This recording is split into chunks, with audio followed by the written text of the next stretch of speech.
Welcome to CoreLogic's housing market update for October 2021, brought to you by onthehouse.com.au. CoreLogic's National Home Value Index rose another 1.5% last month, taking Australian housing values 17.6% higher over the first 9 months of the year and 20.3% higher over the past 12 months. The annual growth rate is now tracking at the fastest pace since the year ending June 1989. The monthly change in housing values remains positive across every capital city and broad rest of state region, with Hobart and Canberra recording the largest growth, while Darwin and the recently revised Perth index recorded the softest growth conditions across the capitals. Across regional Australia, regional New South Wales, regional Tasmania and regional Queensland led September's capital gains. Although growth conditions remain positive, it is becoming increasingly clear the housing market moved past its peak rate of growth in March, when national dwelling values increased by 2.8%. Since that time, the monthly rise in values has eased back to 1.5%. The slowing in momentum can be attributed to higher barriers for non-homeowners, along with fewer government incentives to enter the market. With housing values rising substantially faster than household incomes, raising a deposit has become more challenging for most cohorts of the market, especially first home buyers. Sydney is a prime example where the median house value is now just over $1.3 million.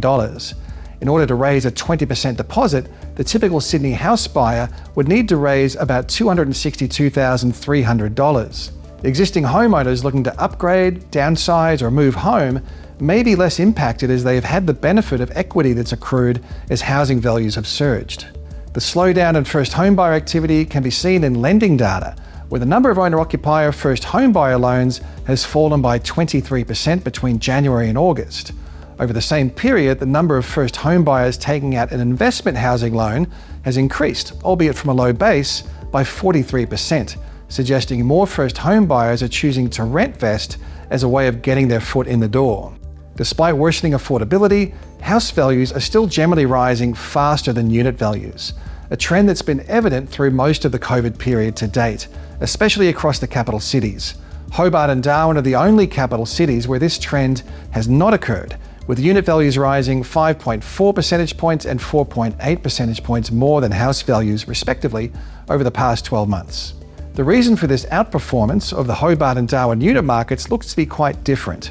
In Hobart, demand is skewed towards a slightly older demographic that may be looking to downsize or looking for lower maintenance housing options against a backdrop of scarce unit supply.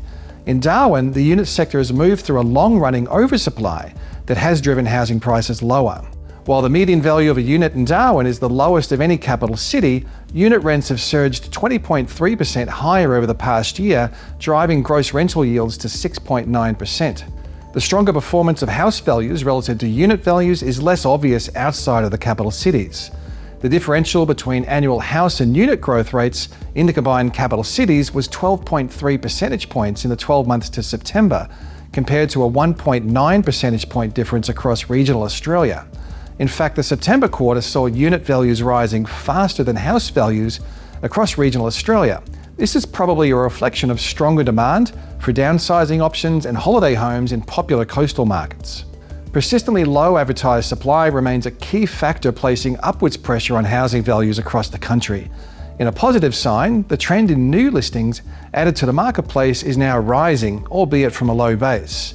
Nationally, based on a rolling 4-week count, the number of new listings is up 28% since the recent low point in early September, taking the trend in new listings 3% above the 5-year average for this time of the year. Although new listings are ramping up, the trend in total active listings remains extremely low, continuing to reflect the rapid rate of absorption seen amidst high buyer demand. Nationally, total advertised supply levels are 28.1% below the 5-year average, and every capital city is recording a below average amount of advertised supply. While inventory levels remain low, the number of home sales is well above average. CoreLogic estimates the number of dwelling sales across Australia was 25.5% higher than the 5-year average and 41.9% higher year on year at the end of September. Such low levels of available supply, along with high demand, is keeping selling conditions skewed towards vendors. Nationally, homes are selling in 35 days, up from 29 days in April, and vendor discounting levels remained around record lows at 2.8%. Another factor pointing to strong selling conditions is the bounce back in auction clearance rates as restrictions relating to one-on-one property inspections were eased mid-month across Melbourne and Canberra. By the end of September, the combined capitals clearance rate had returned to 80.5%, its highest level since late March. Perth's Home Value Index was revised higher in September, with the refreshed series reporting an 18.1% annual gain in housing values.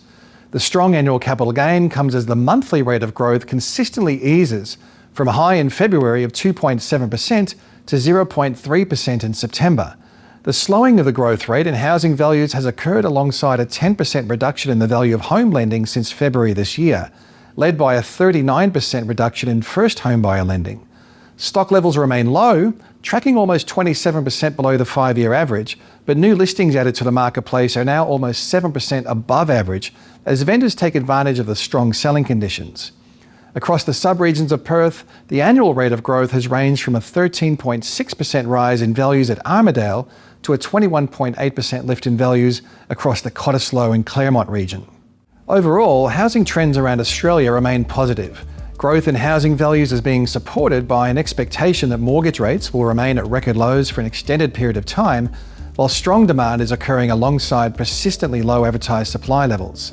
This dynamic is changing as the barriers to enter the housing market become higher. Raising a deposit and funding transactional costs has become a significant challenge for some sectors of the market, especially first home buyers who haven't had the benefit of home ownership as a source of wealth. Another emerging risk factor is the potential for tighter credit conditions. Through late September and early October, we saw the Federal Treasurer endorse tighter credit policies for home lending. This is consistent with commentary from the Reserve Bank and APRA that they will be focusing on the quality of lending standards and trends in household debt. In the year to June, the RBA data showed housing credit increased by 5.6%, alongside national accounts data showing an income increase of just 1.6% for the same period. Additionally, APRA reported that home loan originations with a debt-to-income ratio of at least 6 comprised 22% of home lending in the June quarter. It's looking increasingly likely that any new credit restrictions will focus on minimising further accrual in household debt, specifically the housing component of household debt, and/or the lifting of minimum interest rate serviceability assessments. A further trend to watch will be how consumption patterns are impacted by a post-lockdown environment. High savings rates have likely been one of the key factors adding to housing demand throughout the pandemic, with the household saving ratio jumping to 22% through the June 2020 quarter amid harsh restrictions. With 70% vaccination rates triggering greater freedoms across parts of the country, households may return to more normalised pre-pandemic consumption patterns and spending, which could ease housing demand. Additionally, the coming months are likely to see advertised stock levels move higher.